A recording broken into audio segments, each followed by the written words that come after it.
Hi everyone, welcome to all of you in TET educator. मैं रूप कुमार और इस class में एजुकेशनल साइकोलॉजी का एक इम्पोर्टेंट टॉपिक होता है क्रिटिकल थिंकिंग।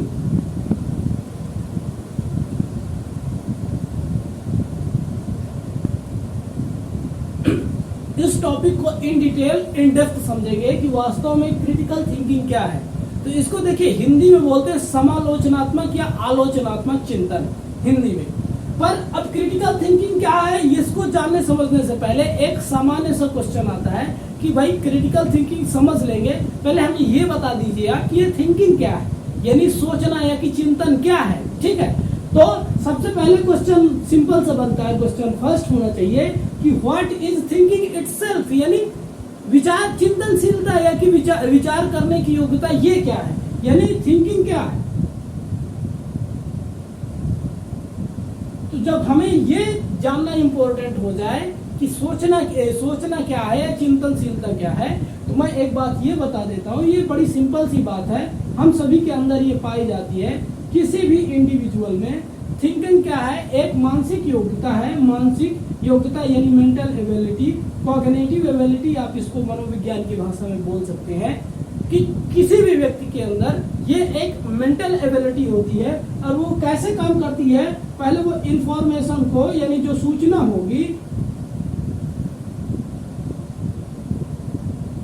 होगी उसको प्रोसेस करेंगे। उसको सूचनाओं को प्रोसेस करने, यानी किसी व्यक्ति के सामने आप कोई तथ्य रखो, कोई दलील रखो, तो उसको प्रोसेस करने की, कोई घटना के बारे में बताओ, तो इंडिविजुअल सबसे पहले क्या करेगा, उस सूचना को, जो भी आपने सूचना दी उसको प्रोसेस करेगा। फिर उसके बाद क्या करेगा, सेकंड क्या करेगा, अपना होल्ड अटेंशन, अपना जो भी पूरा फोकस है उस पर्टिकुलर इंफॉर्मेशन में अपना अटेंशन, अपना अवधान उसमें रखेगा। उसके बाद क्या करेगा, जो सेकंड स्टेप होगा, तो वो जो मेमोरी है ना, मेमोरी को या तो वो सेव करेगा या कि रिट्राइव करेगा। सेव करेगा या रिट्राइव करेगा, यानी यदि वो सूचना सबसे पहली बार आई है, उस सूचना को सेव करेगा। यदि पहले भी ऐसी बातें आ चुकी है उस इंडिविजुअल के दिमाग में, तो उसको रिट्राइव करेगा, यानी दोबारा फ्लैशबैक करेगा अपने सामने। उससे संबंधित हर प्रकार की सूचना, हर प्रकार की मेमोरी को फ्लैशबैक करके कुछ न कुछ क्या करेगा। उसके बाद क्या करेगा, चौथा स्टेप क्या होता है, एप्रोप्रिएट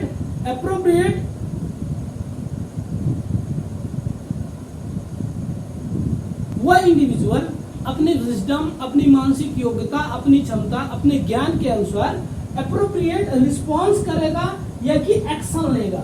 इसको उदाहरण के माध्यम से देखते हैं तो थोड़े से बातें सिंपल हो जाएंगी, सूचनाएं समझ में आएंगी। जैसे आजकल कंटेम्परेरी फिनोमिना होता है, जर्नली बोल दिया जाता है कि भाई धर्म खतरे में है।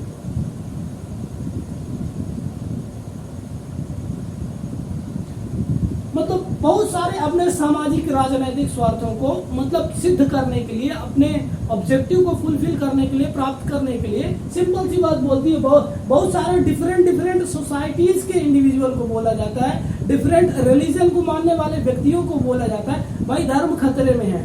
तो अब क्या करेगा, एक सिंपल से आम आदमी को, सिंपल से व्यक्ति को आप बोलेंगे कि भाई धर्म खतरे में है, तो इंफॉर्मेशन को प्रोसेस करेगा। यानी आप उसी धर्म से है, ऐसा इंडिविजुअल बोलने वाला उसी पर्टिकुलर रिलीजन से है, तो इंफॉर्मेशन को प्रोसेस करेगा, अच्छा धर्म खतरे में है। ओ फिर क्या करेगा, होल्ड अटेंशन। और ये सोचने की प्रोसेस इतनी मतलब फ्रीक्वेंट होती रहती है कि स्टेप हमें पता नहीं लगते, पर मनोवैज्ञानिक जब इसका विश्लेषण करते हैं तो इनके 4 स्टेप बताए। अच्छा धर्म खतरे में है, फिर क्या करेगा, होल्ड अटेंशन, वो पूरा अपना अवधान जो है ना, अपना पूरा फोकस है उस पर्टिकुलर, अच्छा धर्म खतरे में मतलब कैसे हो सकता है, अच्छा वो घटनाएं हुई है इसलिए ये बंदा बोल रहा है, या कि ऐसी कई घटनाएं हो रही हैं इसलिए ये बंदा बोल रहा है। हमारे धर्म के ऊपर, हमारी मान्यताओं के ऊपर कोई बहुत बड़ा हमला किया जा रहा है इसलिए बोला जा रहा है, या कि इस पर्टिकुलर एरिया या इस पर्टिकुलर कंट्री से ये धर्म समाप्त करने की कोशिश की जा रही है। ऐसे बहुत सारी बातें इंडिविजुअल के दिमाग में आएंगी। ठीक, तो फिर मेमोरी जो अब इस पर्टिकुलर सेंटेंस से रिलेटेड मेमोरी सेव करेगा या रिट्राइव करेगा। यदि इंफॉर्मेशन नहीं होगी तो उसको सर्व करेगा और ज्यादा कुछ बोल नहीं पाएगा, यानी चीजों को उसके अकॉर्डिंग प्रोसेस करके बताएगा, कोई डिसीजन लेगा, कोई एक्शन लेगा या कोई रिस्पॉन्स देगा। ये कि रिट्राइव करेगा यानी दोबारा याद करेगा, उससे रिलेटेड हर एक उस दुखद घटना या कि निगेटिव या पॉजिटिव घटनाओं को वो फ्लैशबैक करेगा। अच्छा, ये व्यक्ति बोलने का ये रीजन हो सकता है, ये नजरिया हो सकता है, इसलिए ये व्यक्ति ये बातें बोल रहा है। और इसके बाद करेगा वो व्यक्ति अपनी मानसिक योग्यता, कॉग्निटिव स्किल या एबिलिटी के हिसाब से वो अप्रोप्रिएट एक्शन या रिस्पॉन्ड करेगा। यदि व्यक्ति बिल्कुल ही सामान्य है, चीजों को बिल्कुल कम जानता समझता है, तो सीधा हो सकता है कन्विंस्ड हो जाए उस व्यक्ति के प्रति और बोले अच्छा तो क्या करना है, आंदोलन करना है क्या, कोई मतलब कोई बहुत बड़ा धरना प्रदर्शन करना है, क्या करना चाहिए, मतलब किस प्रकार का एक्शन लेना चाहिए। यदि व्यक्ति समझदार होगा तो ये भी सोच सकता है कि इतना बड़ा देश है, डेमोक्रेसी है, कॉन्स्टिट्यूशन काम कर रहा है और चीजें यदि कोई एक्सेप्शनल ऑकरेंसेस होती हैं, एक्सेप्शनल घटनाएं हो भी जाती हैं, तो इसका मतलब थोड़े है कि इतने बड़े देश में इतनी बड़ी पॉपुलेशन के साथ बिल्कुल अत्याचार ही चल रहे हैं, अच्छी बातें कुछ नहीं हो रही। तो बच्चा यानी इंडिविजुअल चीजों को प्रोसेस करके एक्शन रिएक्शन लेने की प्रोसेस को चिंतन कहते हैं। यानी किसी भी इंडिविजुअल किस प्रकार से सोचता है, किस प्रकार से चिंतन करता है, उसके 4 स्टेप होते हैं और ये मैं उम्मीद करता हूँ आप समझ गए होंगे। अब अपने फर्स्ट क्वेश्चन में आते हैं कि व्हाट इज क्रिटिकल थिंकिंग। अब थिंकिंग समझ में आ गई, अब स्टार्ट करते हैं व्हाट इज क्रिटिकल थिंकिंग, यानी समालोचनात्मक या आलोचनात्मक। आलोचनात्मक चिंतन या समालोचनात्मक चिंतन क्या है?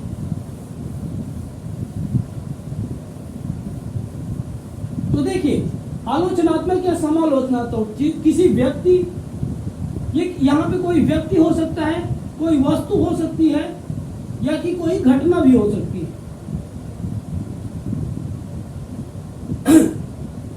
किसी वस्तु, व्यक्ति या घटना के विषय में, किसी व्यक्ति, वस्तु या घटना के विषय में अनबायस्ड तरीके से, अनबायस्ड तरीके से, बायस्ड का मतलब होता है पक्षपात रहित। यानी इसका एक सिंपल सा एग्जांपल है, जैसे एक कोई इंडिविजुअल है, कोई एक इंडिविजुअल है और मान लीजिए कि वो एग्जाम दे रहा है और 4 साल से बिल्कुल उसमें प्रीलिम्स भी नहीं, मान लीजिए कोई पीसीएस का एग्जाम है और प्रीलिम्स भी नहीं निकाल पा रहा, पर वो 5-6 साल से बिल्कुल लगा है। अब रिलेटिव यदि अपना खुद का है, सगा संबंधी है, तो हम बोलेंगे कि वाह कितना दृढ़ी व्यक्ति है। और हमारा यदि पड़ोसी है जिससे हमारी नहीं जमती, तो हम क्या बोलेंगे कि मतलब कितना हठी आदमी, कितना जिद्दी आदमी है। तो यानी शब्द जिद या कि कितना दृढ़ संकल्प व्यक्ति है, ये अब हमारा बायस्ड दिखाता है। इन दोनों से अलग होके किसी व्यक्ति, वस्तु या घटना के विषय में हम उसके सही या गलत के पक्षों को जान पाए, समझ पाए, या किसी वस्तु के अनबायस्ड तरीके से, रेशनल तरीके से, यानी तर्क को ऊपर रख के, वास्तविक धरातल में जो तर्क जो चलते हैं, प्राकृतिक तर्क या प्राकृतिक सत्य, उनको सामने रख के और प्रेजुडिस को हटा के। प्रेजुडिस क्या होता है? हम पहले से कुछ मान के चलते हैं। जैसे समाज में एक बड़ा सिंपल प्रेजुडिस चलता है कि शारीरिक रूप से महिलाएं कमजोर होती है। ये समाज में वो हम पुरुषों द्वारा एक बहुत सिंपल सा एक बायस्ड तरीका है, ये एक प्रेजुडिस है हम लोगों का कि हम ये मान के चलते हैं कि महिलाएं शारीरिक रूप से कमजोर होती है। ये एक प्रेजुडिस हो गया। पर इन सब को हटा के किसी व्यक्ति, वस्तु या घटना के विषय में सही और गलत का निर्णय ले पाना, डिसीजन ले पाना। अब इसमें ये ना बताना कि 100% सही या 100% गलत। इसमें हो सकता है कि 4 या 6 चीज सही हो सकती हैं, 1, 2, 3 चीज या 3 चीज गलत हो सकती हैं। इनके बारे में आपने कई बार देखा होगा कि जब कोई मूवी आती है तो बड़े बड़े अच्छे क्रिटिक, बड़े बड़े एकेडमिशियंस इसमें बोलते हैं अच्छा ये है, इसमें ये इतनी चीजें अच्छी थी, ये चीजें अच्छी थी, यहाँ पे थोड़े से काम किया जा सकता था, यहाँ पे इम्प्रूव किया जा सकता था, इस पर्टिकुलर कैरेक्टर के लिए ये एक्टर या फला एक्ट्रेस ज्यादा अच्छी हो सकती थी। तो ये एक्चुअली क्या है? Critical thinking. अब इससे नेक्स्ट स्टेप जो आता है वो हमारे लिए इम्पोर्टेंट है कि भाई टीचिंग लर्निंग प्रोसेस में क्रिटिकल थिंकिंग का होना क्या इम्पोर्टेंट है, किसके लिए? यानी टीचिंग लर्निंग प्रोसेस में टीचर इन्वॉल्व होते हैं, स्टूडेंट इन्वॉल्व होते हैं और एक स्कूल इन्वॉल्व होता है। तो यदि हम लिविंग थिंग की बात करें, यानी टीचर और स्टूडेंट की बात करें, तो दोनों के लिए क्रिटिकल थिंकिंग का होना बड़ा जरूरी है। क्यों? यदि टीचर के अंदर क्रिटिकल थिंकिंग यानी समालोचनात्मक चिंतन नहीं होगा तो हो सकता है पक्षपातपूर्ण या कि बायस्ड तरीके से किसी बच्चे को बोले कि इसको तो पढ़ाना ही बेकार है, ये बच्चा तो बिल्कुल सीख ही नहीं सकता, ये तो बिल्कुल ही गधा हो चुका है। ऐसे जो प्रेजुडिस बना लेते हैं टीचर या कि जो बायस्ड तरीके से चीजों को जानते समझते हैं और डिस्कस करते हैं, तो ये चीजें नहीं होगी यदि क्रिटिकल थिंकिंग और स्टूडेंट में यदि क्रिटिकल थिंकिंग होगी तो जब भी वो समाज में जाएंगे तो जो भी चमत्कार के बाबा है, जो अनसोशियल एलिमेंट है दुनिया भर के, जो लोगों को पागल बनाने बेवकूफ बनाने के अपना कुछ स्वार्थ सिद्ध करने के लिए बस यही मार्केट लगा के रखे कि कैसे किसी को गधा बनाया जा सके, तो इनको क्योंकि इनके अंदर क्रिटिकल थिंकिंग की योग्यता है, एज ए टीचर आप सभी ने ये योग्यताएं डेवलप कर दी है, तो इनको गधा बनाना, इनको बेवकूफ बनाना बहुत ज्यादा उनके लिए मुश्किल होगा और एक स्वस्थ समाज के निर्माण में टीचर अपनी बेहतरीन भूमिका आसानी से निभा पाएंगे। तो ये बेसिकली था क्रिटिकल थिंकिंग, जिसमें हमने जाना थिंकिंग क्या है, फिर हमने जाना क्रिटिकल थिंकिंग क्या है, फिर हमने ये भी जाना शिक्षण अधिगम प्रक्रिया में यानी टीचिंग लर्निंग प्रोसेस में क्रिटिकल थिंकिंग टीचर के लिए जरूरी है कि स्टूडेंट के लिए जरूरी है। तो भाई दोनों के लिए जरूरी है।